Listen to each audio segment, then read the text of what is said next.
Hello and welcome to another Loon Press Poetry podcast. Today we're going to be in conversation with Daragh Fleming, who is a writer, poet, and a mental health advocate activist, we could say as well. So thanks for coming on today, Daragh. How are you feeling? And thanks a million for having me on. Good. I typically don't work on Fridays, so it's a nice chill day today, which is great. So feeling good, feeling good. Not so bad, not so bad.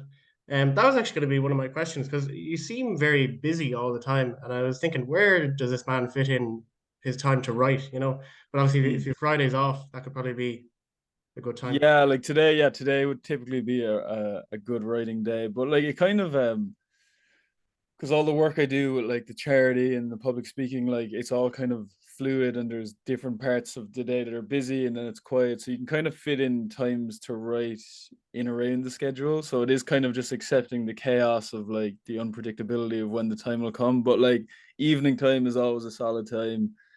Fridays I do a lot in the weekends, but like I think especially like with the poetry, it's a very kind of instinctive, impulsive form for me. So I might be in a meeting and I'll have an idea for a poem, and as soon as the meeting ends, I'll be like scrambling to write it. So Yeah, it just kind of depends on the form. yeah. I find that with poetry that, and I said this in my last podcast as well with Christina Henneman, that it's something you can't really force. Whatever Mm. about maybe nonfiction or fiction, you can kind of sort of Um, you know, being most days you could probably get put your head down to that, but poetry is it's a different kettle of fish, I A think. 100%, 100. And even when I was writing Lonely Boy, like it was a case of like rigidly writing an hour at least every day, and you can, and even when you're not in the form for that, you can still force it out. But yeah, forcing poetry tends to create terrible poetry, and just to say, Christina, huge fan of her work as well. She's incredible, and an absolute like prolific writer. She's published nearly every other day. It's mad. It's Yeah, really yeah, yeah. She's very good. But you're not far behind her now. You've got a good few publications under your belt, and the main topic of today is this collection, poems that were written on trains but weren't written about trains. mm-hmm. So maybe if you want to give us a bit of backstory behind this book. Yeah. An absolute mouthful of a name, so I kind of shorthand call it train poems. But yeah, exactly what it says on the tin. Like, I was traveling around Europe on my own for about 3 months, and there's absolutely colossal train journeys. The one between Prague and Budapest, I remember, was 7 hours. So you have a lot of time to think and a lot of time to write. So I was reflecting a lot on what might have happened in the last city on the train to the next city, and yeah, I just wrote a series of poems, which detail mostly a kind of romance that happened on the trip with an Italian girl. And yeah, it was cool, like because like say I have a collection coming out in October called Enigmatic, and although there's themes throughout that collection, it's not like one story. So what I liked about train poems is that it kind of the sequence tells a story as well. So it's kind of like a short story via poetry, which was an interesting to play around with, and it kind of tells the narrative of what happened, at least from my perspective. And yeah, it was fun, and Adam Shove, who's with Dark 30 Poetry, was really, really enthusiastic and excited about publishing that. So it really found its perfect home, and it's been great. Like because I think for like I'd probably consider myself more an essayist and a short fiction writer than a poet, at least up until recently. Poetry was always something I did just to kind of process emotion, and then just with encouragement and people helping with the work, poetry started to get published more and more, and now it's probably the form I'm published in most often, and it's also the one I'm most reluctant to write. So there's probably something in that, like the one that you're not as comfortable with is probably the one where you should be spending most of your time. Yeah, very, very good. Um, I noticed that as well. Like you say, it's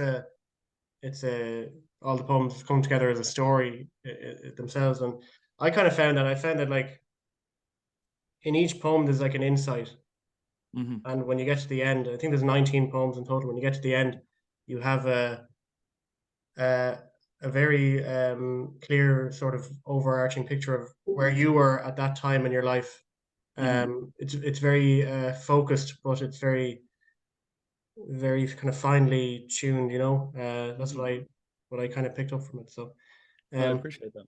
but there is one poem in particular, 1334, direct to Poznan, Hmm. which struck me because there's lots of poems about unrequited love, um, but in my experience, you don't encounter many poems about unrequited love from the perspective of the person who's not returning the love. Hmm. Right. Uh, Yeah.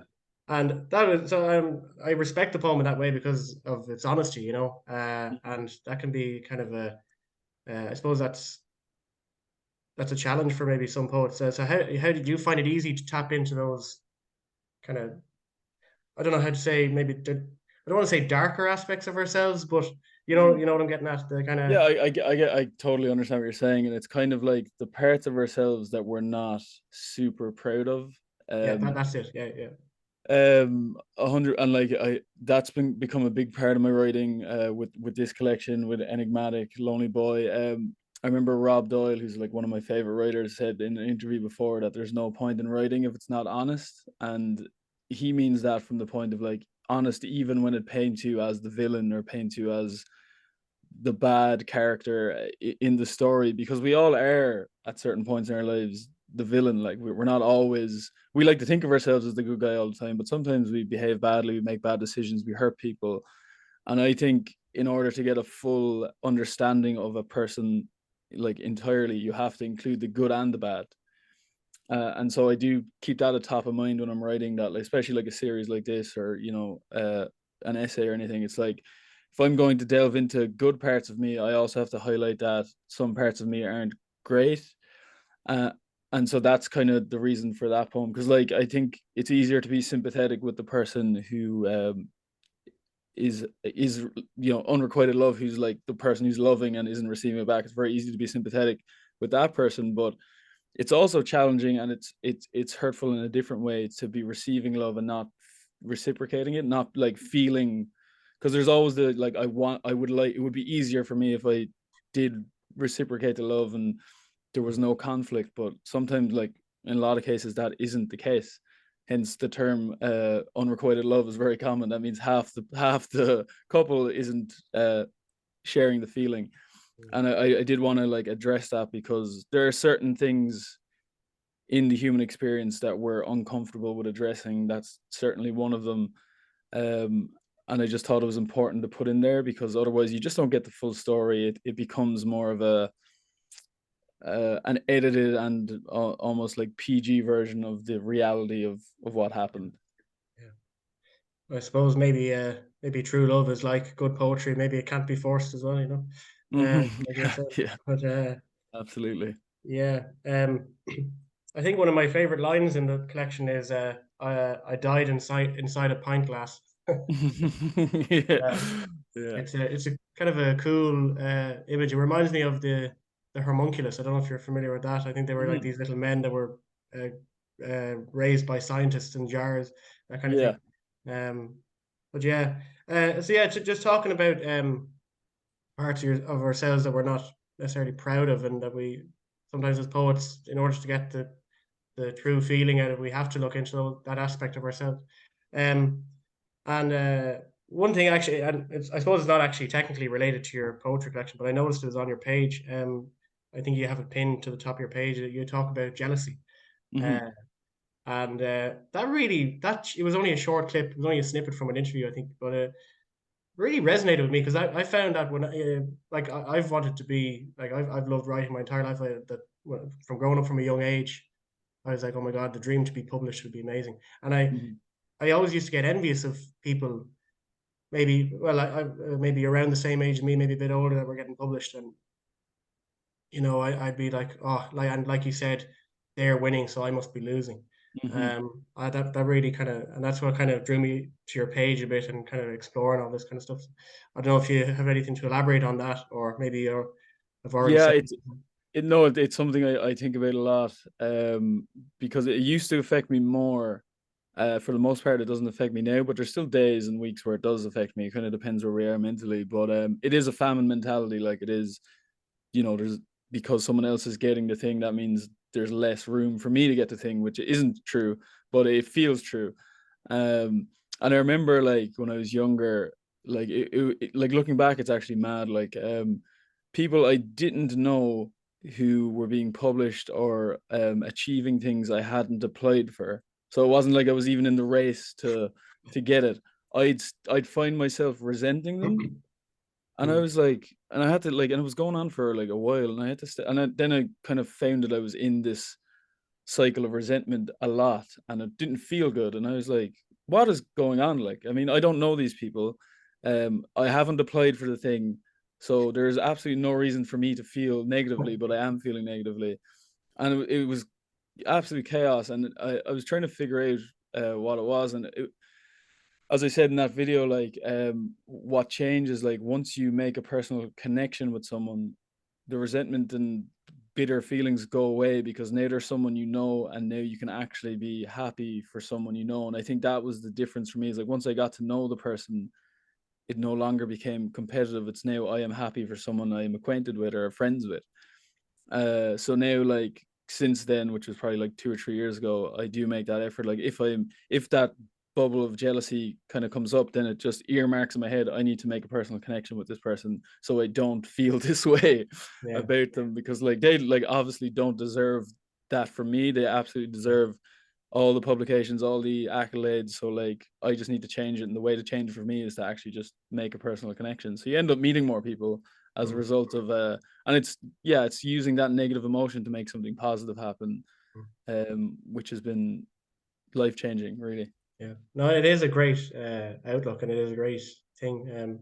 And sure, of course, we see, like, there's someone who, like, you might have been jealous of, but and because they've had some success maybe with a publication, but then how much rejection have they had? That's only the tip of the iceberg that we see. How Hmm. much have they had to go through just to get Yeah, that publication? It's not, it's not yeah. easy at all. So, um, it's having that sort of capacity to recognize that as well, Hmm.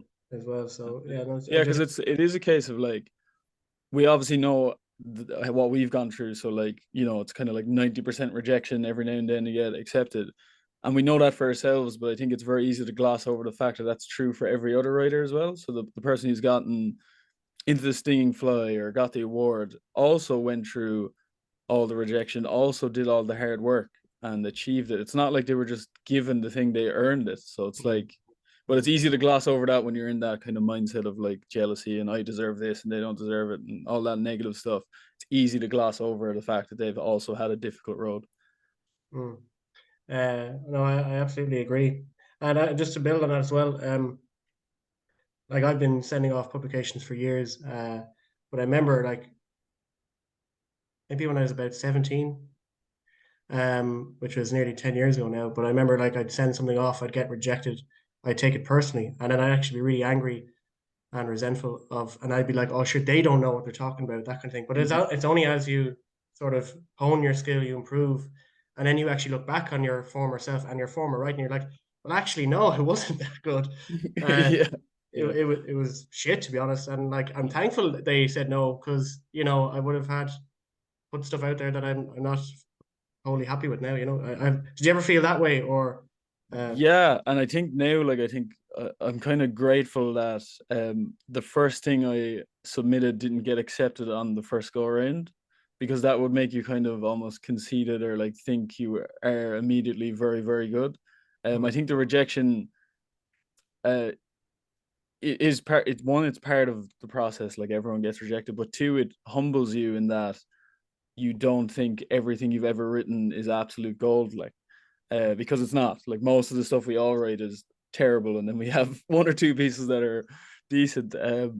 So I think the rejection is part of that, and like the probably something that would seem a blessing that would probably be a curse is like if your first ever submission got accepted, then you're kind of you're in a case where now you think everything you're going to write is brilliant, and then the rejection after that would be even harder to take, mm, like the multiple rejections. So um yeah, it is. And I think at the start as well, I think everyone struggles with this at the start, that it does feel personal, because it is like you're being extremely vulnerable in your writing, particularly in poetry. And to be rejected for your vulnerability can feel personal, but it is just a case of thousands of submissions. It's not that your poem is bad, it's that I didn't enjoy it subjectively. It's not the subject matter I'd read or whatever the case is. So it is an absolute numbers game, Yeah, and I trying to explain. You can explain that till the cows come home to new writers, but it's something you have to experience to understand, I think. yeah. And of course, if like there is many great writers out there, but of course, if every publisher was to publish them all, I mean, they'd be out of business. They wouldn't be able to. Yeah, so it's like Anne Enright said, just on that as well, that only only people who think their writing is really really good tend to be bad writers. Mm-hmm. I thought was interesting, but Yeah. yeah. Anyway, so maybe coming back to the collection. So there's 19 poems in the collection. So which do you think is your favorite, or is there anyone that maybe that you'd like to read out? Or I don't know if you have the collection handy. It's in the other room. I can definitely go grab it. It'll just take me a second. But I think, and probably the poem that's resonated with people the most is either the one you shared in your story, "Home," which is a short poem, really resonates with people, and then the last poem, the delayed 1020 from Bergamo to Dublin, because that kind of summed up. And technically, I wrote that in the plane. I didn't write that in the train, but You should put it um, maybe put out a new edition with brackets and plain. and playing, yeah. There just wasn't enough space in the title. But yeah, it was a case of like that really summed up the whole journey, the whole emotional landscape. The fact that I met so many people who impacted me so personally and so deeply that I may never see them again. Mm. And it was all kind of, as I went over the Alps coming out of Italy, all that emotion started like coming up, and I was on my way home. The journey was over, and that was just a really raw emotional poem for me, and it's something I come back to every now and then because it really sums up how I was feeling. Yeah, well, of course, maybe never meeting those people again, that makes it the more special. And of course, you did immortalize the essence of the meetings in this, I suppose. Mhm.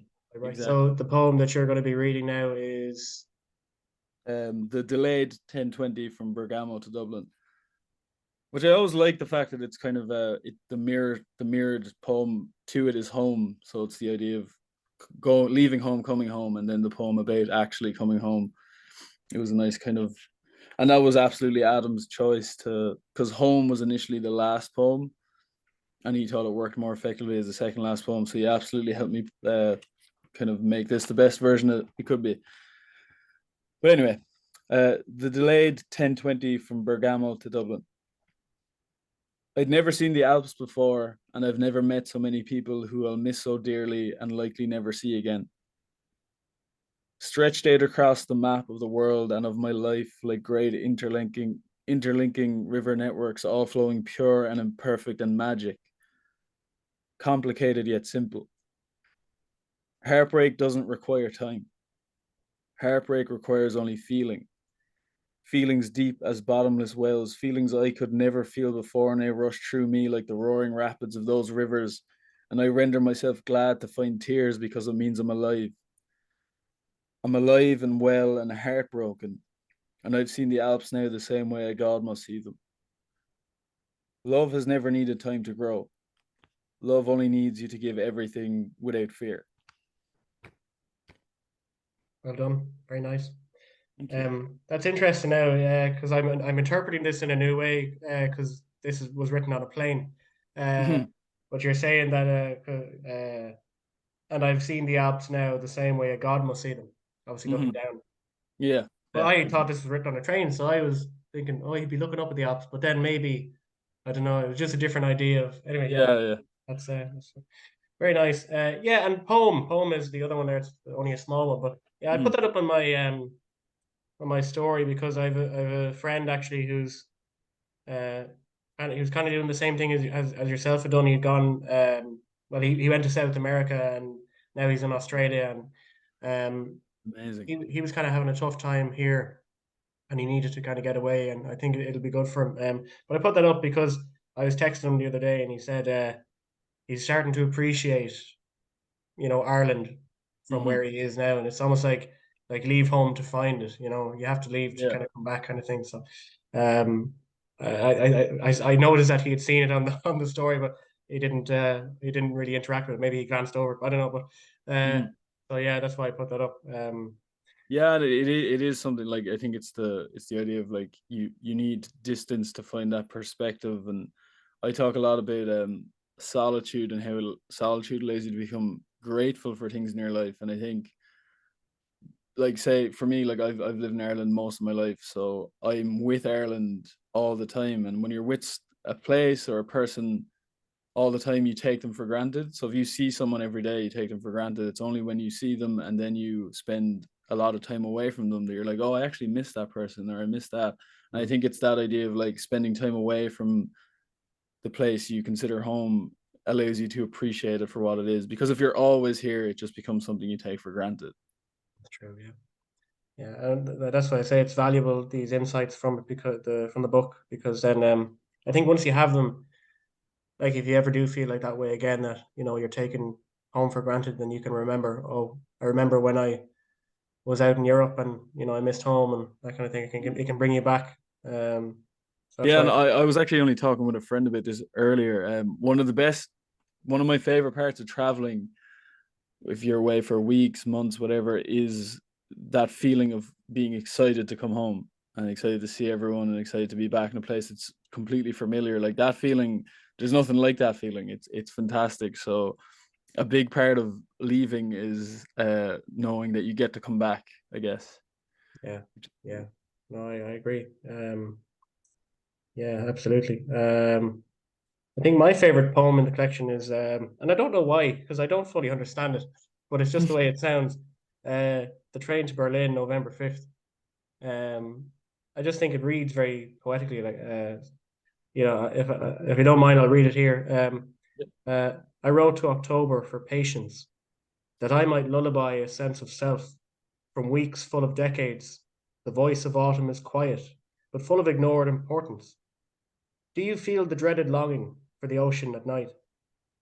That is the call of November.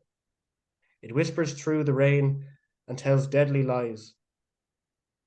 October never returned my letters, and as I waited and waited, I realized my request was answered in those long weeks between the ends of months.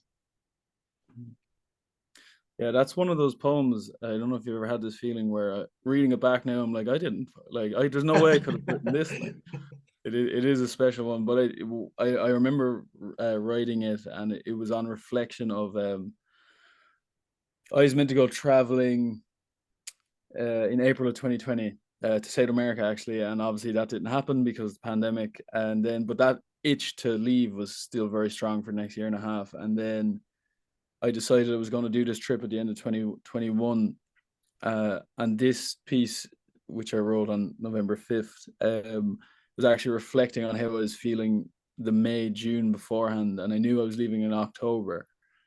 Um, and basically just the idea of like just wanting to go now, but knowing I had to be patient until I left. uh, Uh, and it yeah, was kind of that feeling, and how like the weeks were just dragging on, and it was summer, but it needed to be autumn before I could leave, and that's why the voices of autumn is quiet. Um, so yeah, it's definitely one of my more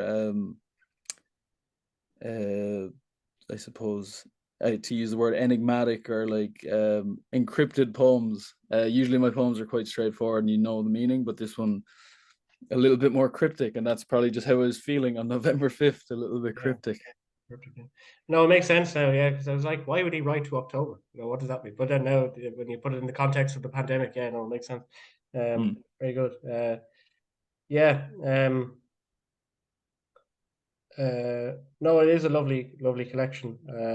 And you also have another chapbook as well, which I have yet to get. But the Yeah, it's elusive because the publisher is based in California and they don't use any easily accessible platforms to sell it. So they only sell directly from themselves. It means you have to order from California, which means there's delivery costs that come with that. So it's directly from publisher, which I think is cool, but also for people of Ireland and the UK, it makes it difficult to get your hands on. yeah, yeah, Uh, but yeah, that was a fun one, and it was more to do with being in my mid-20s and that idea of like a mid-youth crisis, and being unsure of where I was going in life or what my plan was, and just being very lost.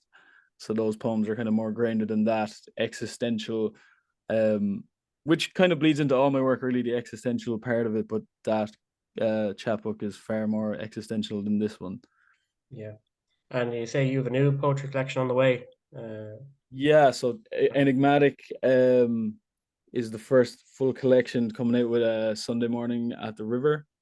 And yeah, Rebecca over there has been like incredibly detailed and efficient and amazing, and just making it the best version it could be. So we don't have the specific date yet. Well, I'm sure Rebecca knows what date it'll be, but I'm still in the unknown about that. But October, and yeah, excited for it, and have been working on a few new projects lately. I'm working on one pamphlet about masculinity and men's mental health, which I'm excited to hopefully get out somewhere soon. Um, but yeah, just like it's been interesting ever since February. I met a poet from London named Gali Admani, and we've collaborated. We've actually written a collection together that hasn't found a home yet either, but she's just made me far more interested and passionate and better as a poet. And it used to be something I didn't take seriously, and now it's something I really like have been spending a lot of time on, which has been fun to kind of grow into. That's very good. Yeah, I've never it's a, that strikes me as unusual, that the idea of meeting someone and deciding to write a collection together. You don't see too much of that happening. Well, I haven't seen too much of it happen, but that's really cool that you did that. Yeah, it was fun, and like the way we did it is like we just had the idea, and like because she's in London and I'm in Cork, a lot of our friendship has been via text and stuff. So we decided to call the collection, and all the titles will be pulled from text messages. So each title is just a text she's either sent me or I've sent her, and we've both. So there's 26 titles, and we've both written a version of that poem. So there are very different poems, but all the titles are the same. And it was just really interesting, and it kind of just like is a almost a poetic map of how our friendship kind of grew. Uh, and it was a lot of fun. I would recommend the collaborative process, because it put me in a different, because usually I write the poem and then the title comes after. So having the title drawn out first and then trying to write a poem to that title is something I'm not super comfortable with. So it was kind of nice to stretch those muscles as well and see if I could do it. And we got there. 50 poems. We did it. Great. Wow. Geez. Very good. Yeah. Excellent. Yeah. Well. Yeah. And oh, I think before we go as well, because Lonely Boy is your latest work. And seems to be doing very well. Uh, so just if you just before we maybe finish up, if you just want to talk a bit about Lonely Boy, kind of the process of how it came to be. Maybe you got published with Book Hub Yeah.